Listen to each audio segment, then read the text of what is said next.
Welcome, welcome, welcome. Hey, everyone. Thank you so much for joining me, especially you, HC Nation, Historical Conquest Nation, for coming back every episode and watching more. We have so much to share with you. Today, we're going to be talking about the Triumvirates. Now, we're going to go over what that means and what that is. But before that, I wanted to tell you about Historical Conquest. It's a really fun history game. You don't need to know anything about history to play it. It's basically conquering the world. Another way of looking at it is it looks like Pokemon, Yu-Gi-Oh! Magic, plays like the gameplay of Risk, but where every card is historically based. And you're trying to conquer the world using these people or to bring peace and prosperity. Now, as you're playing, don't think of it as a history game. Think of it as just a really fun game. Then you can learn history while you're doing it.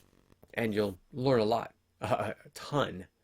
So, and your retention for things that you hear outside of the game will increase dramatically. Okay, that's it. That's all I'm going to say about Historical Conquest, because today we're going to go into the history of the Triumvirates. Now, the Triumvirates were basically groups of people that ruled over Rome. It's that basically that simple. So today's going to be an epic story.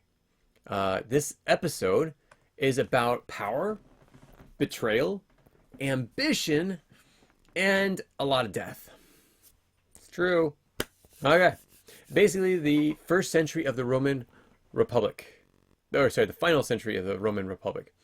It's about men who seized the future in their hands and tore the Republic apart.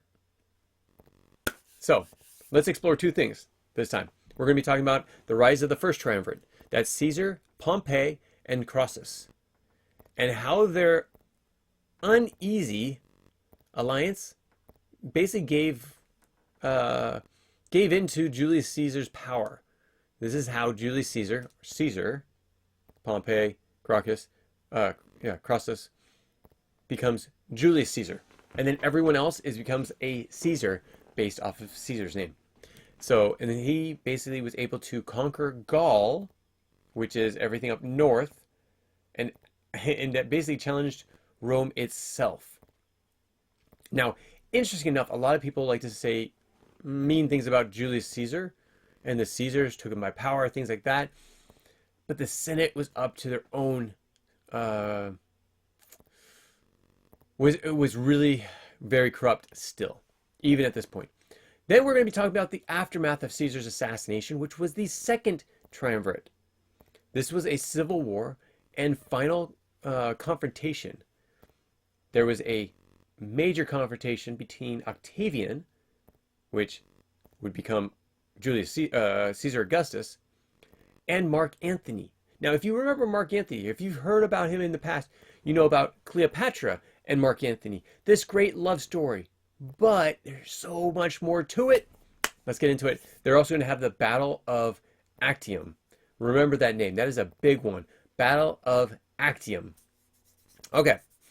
The first triumvirate. Let's talk about Caesar's rise. Okay, so by about 60 BC. So that's not far back. 60 BC. Not far back from what? Because it's plenty far back from right now. The Roman Republic was basically fractured. It was cracked. It's falling apart. The Senate had lost much of its prestige and political power because there's always deadlocks.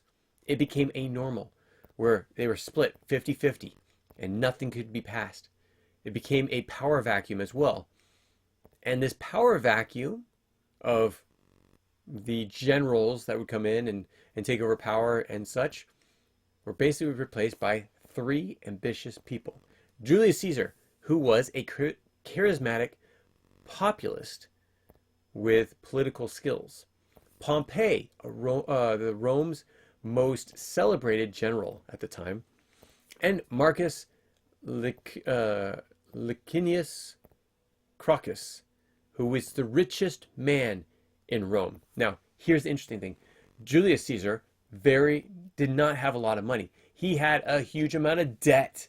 He took out debt to gain popularity. He tried to make himself popular in order to get himself more power. With more power, he'd make more money, be able to pay back his debts. This was his plan. So, but in order to do it, he needed to be on the side of the generals. So came in Pompey the Great. So Pompey and him and Julius Caesar basically said, okay, we need something else. What do we need? Neither of us have money. So how do we get power without money? Comes in Crocus, the richest man in Rome. Excuse me. So together, in 60 BC, they reformed an unofficial alliance. Now, this was not an official alliance. It was spoken of under the table. They made alliances that nobody really knew about at the time. So it's not a formal institution, this alliance. It was a mutual, basically, I scratch your back, you scratch mine. And that's what they did. Caesar would get to become a consul. He had his consulship. That's what he wanted. That would get him more power and more money. And then he received the governorship of Gaul. He took his military, moved it up into the north, into Europe, and took over all of Gaul. Even went into Britain, won, but then left because he was too stretched out. And Gaul was continuing to fight back. So he's up there. Pompey would get land for his veterans. Now again, this is what the military generals wanted. They wanted to provide for their soldiers. This is why when they came home, we talked about this on Monday, when they came home from the Punic Wars, there was no land. All of their land was taken from them. They had to be landowners in order to battle, in order to go to war. They came back, there was no land, they were no longer landowners, they couldn't join the war, or the armies anymore. This is when the individual generals started to grab up all these people. They had no money, not the generals, the soldiers had no money because they'd lost their land and they had to move into Rome. And because they were in Rome and there were so many slaves and immigrants coming in, they didn't have any work. So they were all poor. But when somebody says, I'm starting up an army, boom, they flocked to it. Especially when they said, and we're going to pay you in land. Holy cow. Oh yeah, everyone comes into that. Now, Crassus would get financial policies passed, basically that favored his business interests. So they ruled Rome from behind the curtain, basically controlling the elections, manipulating the Senate, and bypassing tradition.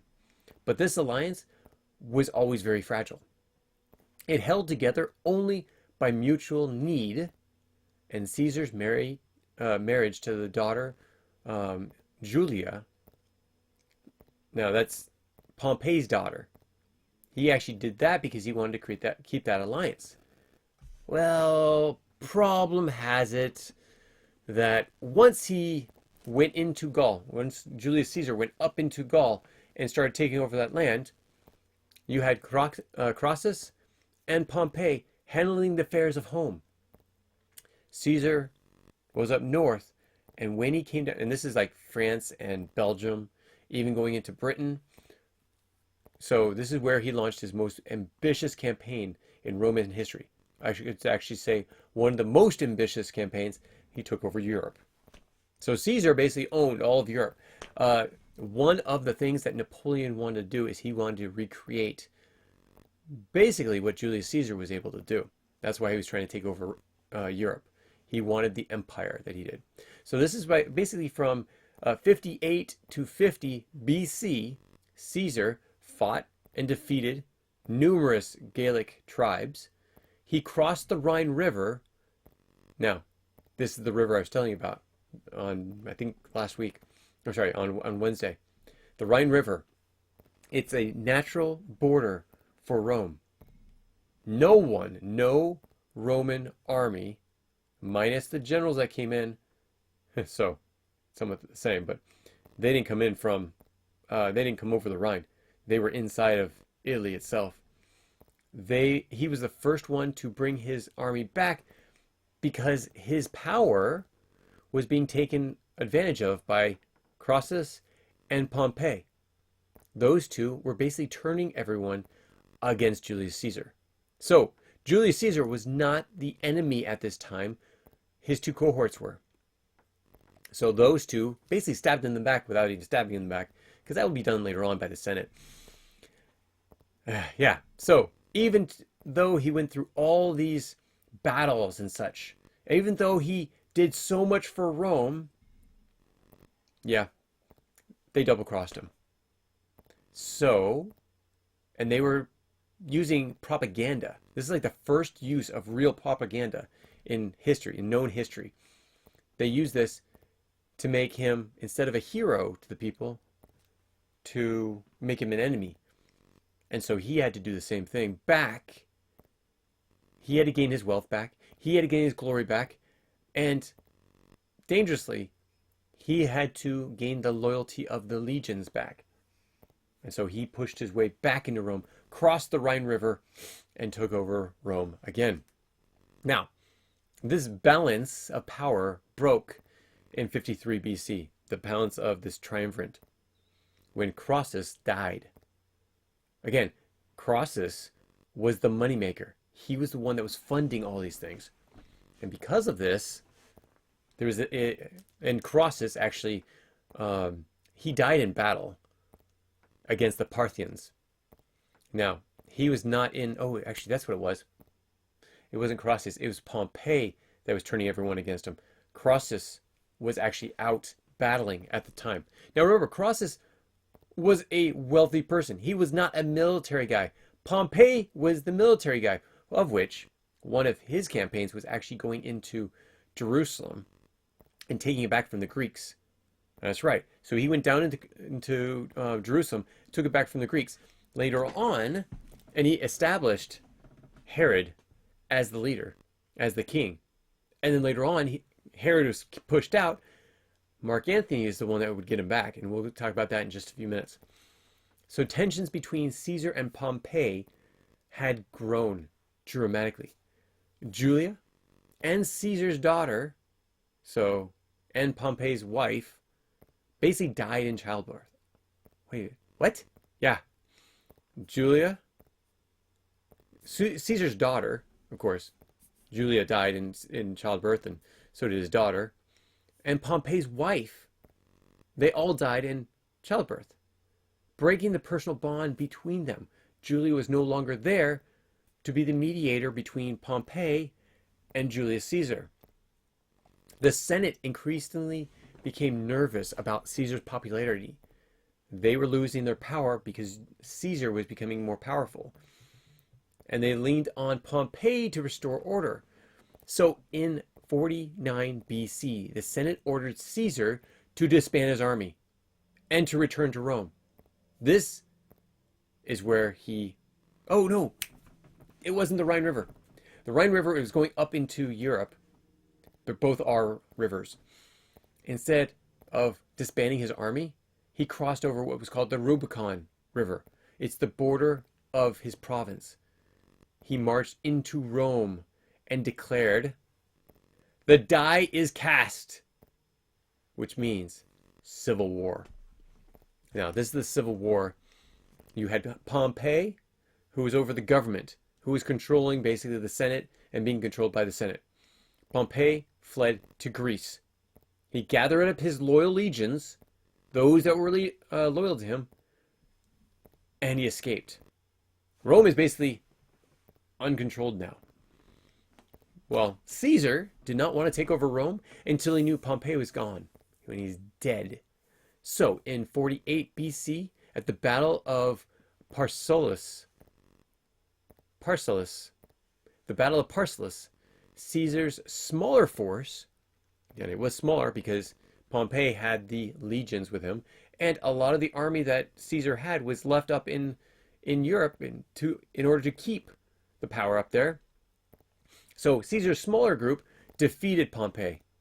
Now, they weren't just lazy soldiers, those that have been just guarding things and not battling. No, they were full-fledged battling for many years before, 10 years before, a decade before. Pompey was defeated, but he didn't die there. He fled to Egypt. Now, he gets to Egypt, and at that point, actually, I'm forgetting all these pictures. Excuse us. Okay, so you had the first triumvirate. You had Caesar, Pompey, Crassus. Now, these are the three. The ruling of these three, where you had, here's the Gaul. So back up to Europe, you have France, Belgium, and even into Britannia. The red is all those owned, controlled by, you can see it down here. The red is controlled by the Republic remains. So this is this is not a good one. Okay, so you had Caesar up here in Gaul. You had Pompey over here in the green. And you had, well, it says blue too. So blue. So he was all over this area. Pompey had control over this. And then you had Crassus, who was over here, taking over, battling, no, Parthians. Yeah, Parthians over here. So he was over here, battling the Parthians when he died. Now, when Pompey sees Caesar coming over the Rubicon, which is up here, Rubicon, Pompey takes off. He runs to Greece. So he comes over here to hide from Caesar. Caesar comes and attacks him. So at this point, he comes down here into Crassus lands, down into Egypt. Now this is controlled by the Ptolemy dynasty, I think, Ptolemy the 13th. Ptolemy was a great leader down there. He'd actually kicked out his sister, who was known as Cleopatra. Now, this is the first time we're going to talk about Cleopatra. So, instead of Caesar killing Pompey, Ptolemy assassinates him. He assassinates Pompey. Pompey dies at this point. He's hoping to please Caesar because he knows Caesar is in power. Now, Caesar stays in Alexandria for a time.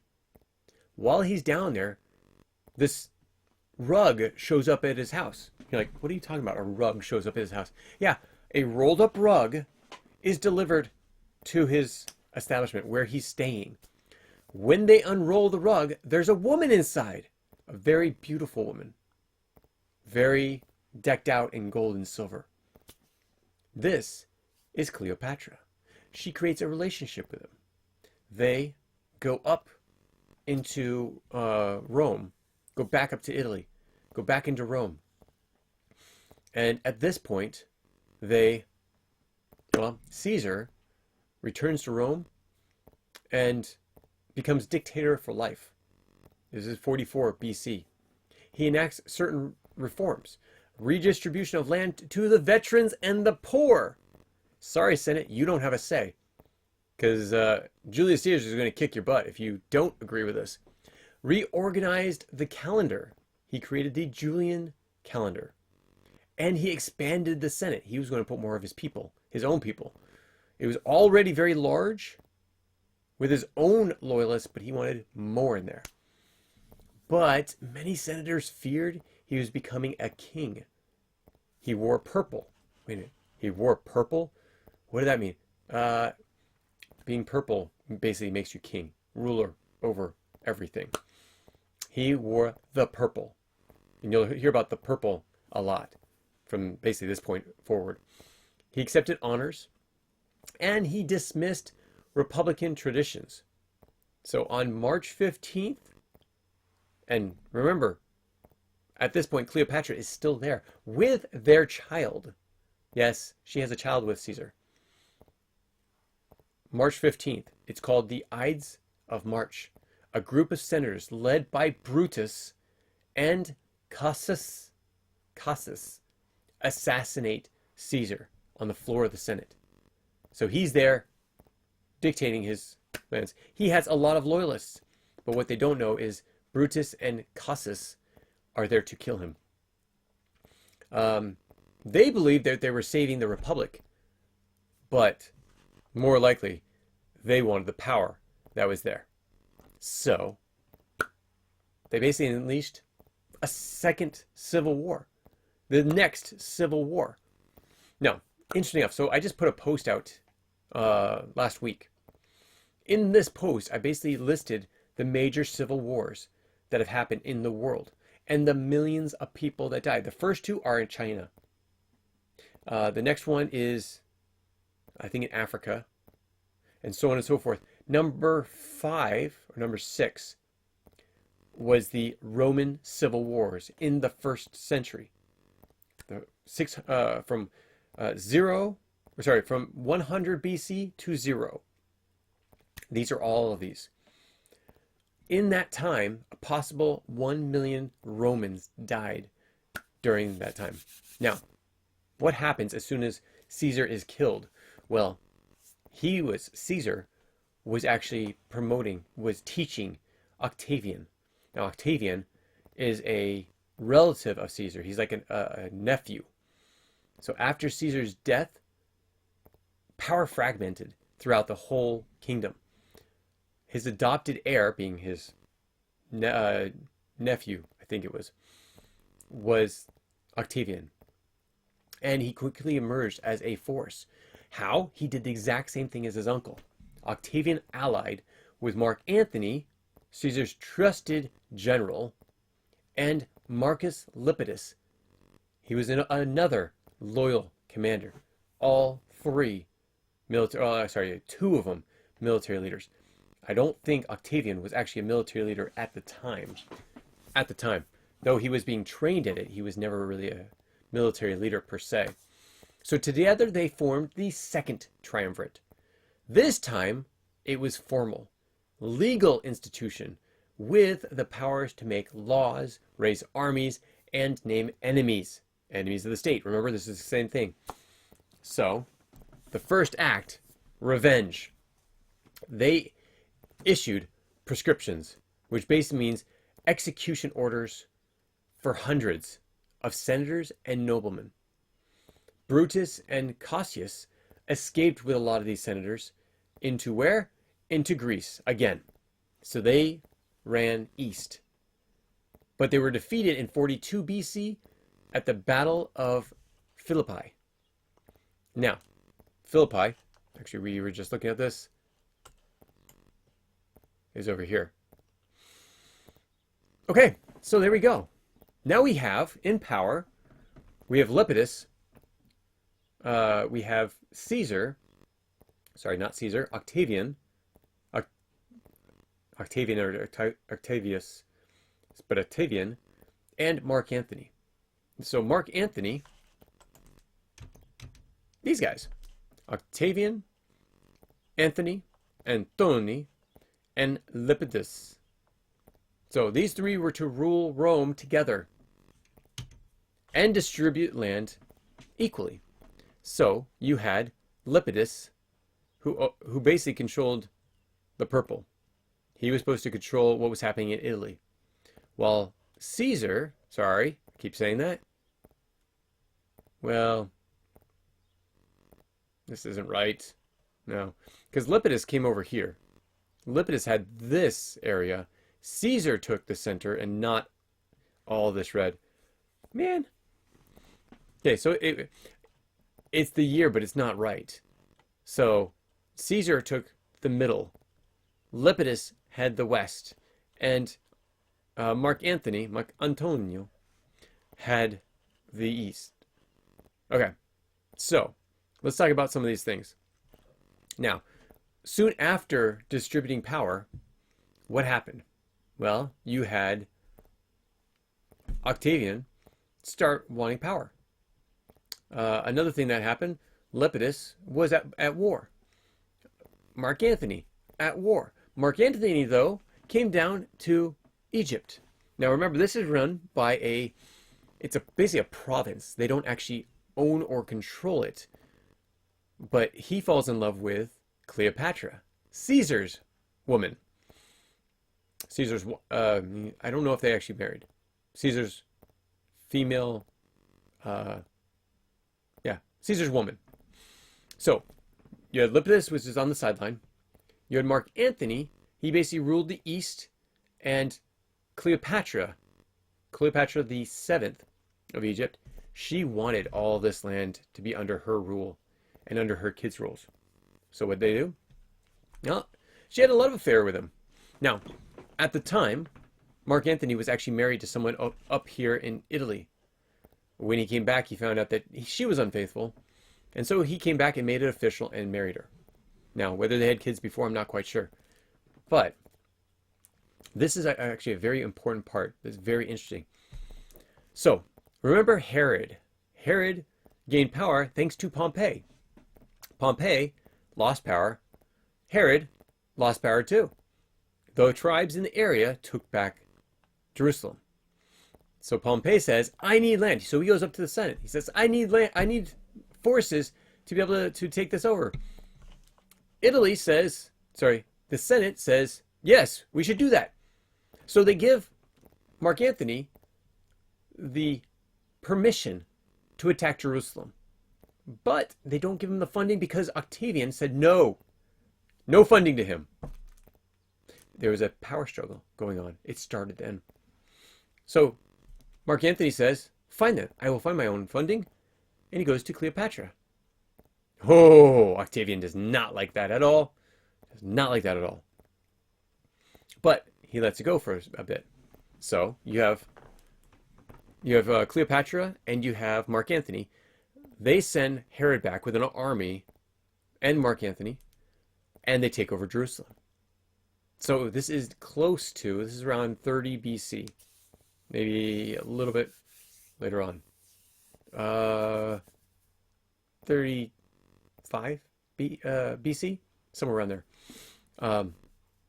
Now, Lepidus is basically out. He's been exiled at this point. Mark Antony just took over all this land. He's becoming very popular in Italy, in Rome, all over Rome. Caesar does not like that. Sorry, Octavian does not like that. So what does he do? On September 2nd, 31 BC, off the shores of Greece, Octavian's forces, ships, his fleet, under Agrippa, confront the navy of Antony and Cleopatra. Now, they're both there.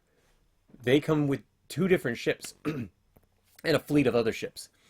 This is the Battle of Actium. Remember that. It's a very famous battle that you should know about. Cleopatra's fleet attempts to basically flee. Mark Antony follows, leaving his fleet to be destroyed by Octavian. They're deserters. They can't really show their face in Rome anymore, but they know that Octavian was going to destroy them. So defeated and disgraced, both head off to Egypt. Once they get there, they know Rome's coming. They know Octavian is coming. They can't do anything about it. They can't show their face anywhere. This is the exact same thing that Pompey went. He went there to gain back momentum, to gain back supporters, and go back into Rome. Didn't happen because he was assassinated. Well, at this point, we don't know exactly what happened. The story is Cleopatra disappeared for a time. Now, Mark Antony was told she was back and that she had committed suicide, that she had killed herself. Well, Mark Antony is distraught. Cleopatra is his life. There's nobody. He has no more other loyalists. Cleopatra is his only loyalist, and he's in Egypt. He's lost everything. So he ends up killing himself. Come to find out, Cleopatra was not dead. She did not commit suicide. It was a lie. It was a ruse. Cleopatra comes and finds him, and then finds that Octavian is coming. Well, yeah. Octavian comes down and takes over Egypt. He is now controlling 100% of the Roman Empire and Egypt, which was a province at the time. Cleopatra, sadly, knowing that she was going to be basically taken as a wife to the new Caesar, Octavian, she ends up possibly killing herself. Or possibly a viper, an asp, is found in her belongings, and she allows it to bite her. No one exactly knows what happened, but what we do know is that they both die. Octavian is now the sole power of all of Egypt and basically all of the Mediterranean. It all becomes his. Now, this is a lot for one person to rule. But we're going to talk about it next time. He becomes Caesar Augustus, and he thinks he can. We're going to talk about that next week. Now, in the span of just 50 years, the Roman Republic had fallen. It went through two triumvirates, two large set of leader groups. Caesar's rise exposed the weakness of the Roman Republic and the political class. His assassination shattered the dreams of reform. And the final war basically became between Octavian, Lepidus, who was easily defeated and exiled, and Mark Antony. And then, again, Mark Antony and Cleopatra, which basically ended at that point the Republic forever. Caesar Augustus became dictator for life. In 27 BC, Octavian became Augustus. The Rome's basically first emperor. The Republic was dead. But in his place rose the Roman Empire, which would dominate the Mediterranean for centuries. So here's a question for you. Was the fall of Rome, well, the Republic at least, inevitable? Or could it have been saved? Could you have saved it if you were living back then? Please put them in the comments below in this video, or send me an email at zach@historicalconquest.com. Love to hear what you have to say, and I'd love to hear if you have any questions, concerns, comments. Please put them in the comments below. Love to see them, or email me. Thank you so much for joining us, and we will catch you next time. Take care, everyone. Bye. If you have any comments or questions, add them to the comments below. Otherwise, we'll see you tomorrow, actually. Take care. Bye.